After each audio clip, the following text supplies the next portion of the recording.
तर आपण पाहतोय सोमवारपासून संसदेचं पावसाळी अधिवेशन आता सुरू होणार आहे आणि या अधिवेशनाच्या पार्श्वभूमीवरती केंद्र सरकारनं आज दिल्लीमध्ये सर्वपक्षीय बैठक बोलावलेली आहे। या अधिवेशनामध्ये दोन्ही सभागृहांचं कामकाज सुरळीत व्हावं यासाठी सरकार या बैठकीत सगळ्या पक्षांना सहकार्याचं आवाहन करणार आहे। सोबतच या पावसाळी अधिवेशनात अनेक महत्त्वपूर्ण विधेयकांवरती चर्चा होणार आहे। ते येत्या 20 जुलै ते 21 ऑगस्ट दरम्यान हे अधिवेशन पार पडणार आहे। त्यामुळे पाहावं लागणार आहे संसदेचं हे अधिवेशन नेमकं कसं असणार आहे। पावसाळी अधिवेशनावरती सगळ्या देशाचं लक्ष लागलेलं आहे।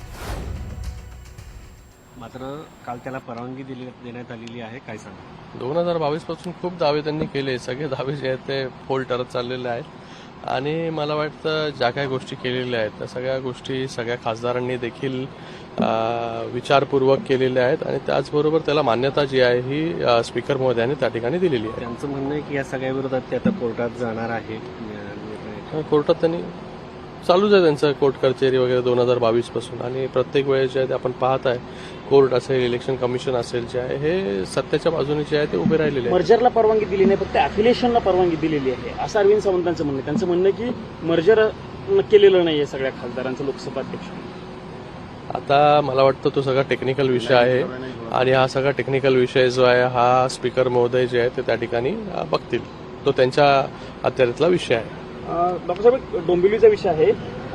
तुमच्या पक्षाचे जे नगरसेवक होते म्हात्रे, त्यांना जामीन मिळालेला होता, पण नंतर आता कोर्टाने त्यांचा जामीन रद्द ठरवलेला आहे। मारहाण केली होती डॉक्टरांना, तुम्ही तुमच्या पक्षाची तेव्हाही स्पष्ट भूमिका मांडलेली होती, पण जामीन पक्षाची भूमिका जी आहे ती स्पष्ट होती। जामीन जो आहे तो कोर्टामधूनच मिळाला होता। आता पुन्हा जो आहे तो कोर्टाने जामीन जो आहे तो फेटाळलेला आहे। जे काही कोर्टाचा निर्णय आहे त्याचं स्वागत जे आहे सगळ्यांनी केलेलं आहे। सोनम वांगचुक उपोषणाला बसले होते, उद्यापासून संसदेचं अधिवेशन सुरू होत आहे, त्यांना काल हॉस्पिटलमध्ये घेऊन गेले।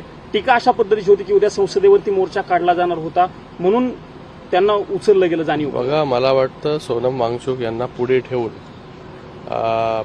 कशा प्रकारे जे आहे हे सगळ्या गोष्टी सुरू होत्या आपल्याला माहिती आहे आणि त्यांना देखील 20 दिवस त्या ठिकाणी झाले होते उपोषण करत असताना। त्यांच्या जीवाला देखील त्या ठिकाणी जे आहे हे काही बरं वाईट झालं असतं तर त्याला कोण जबाबदार असतं, तर त्याच्यासाठी त्यांची काळजी घेण्यासाठी जे आहे सोनम वांगचुक यांना जे आहे ते हॉस्पिटलमध्ये घेऊन जाऊन ट्रीटमेंट करण्याचं काम जे त्या ठिकाणी सुरू आहे। त्यांचं म्हणणं होतं की माझ्यावरती उपचार करू नका, मी चांगला आहे, म्हणजे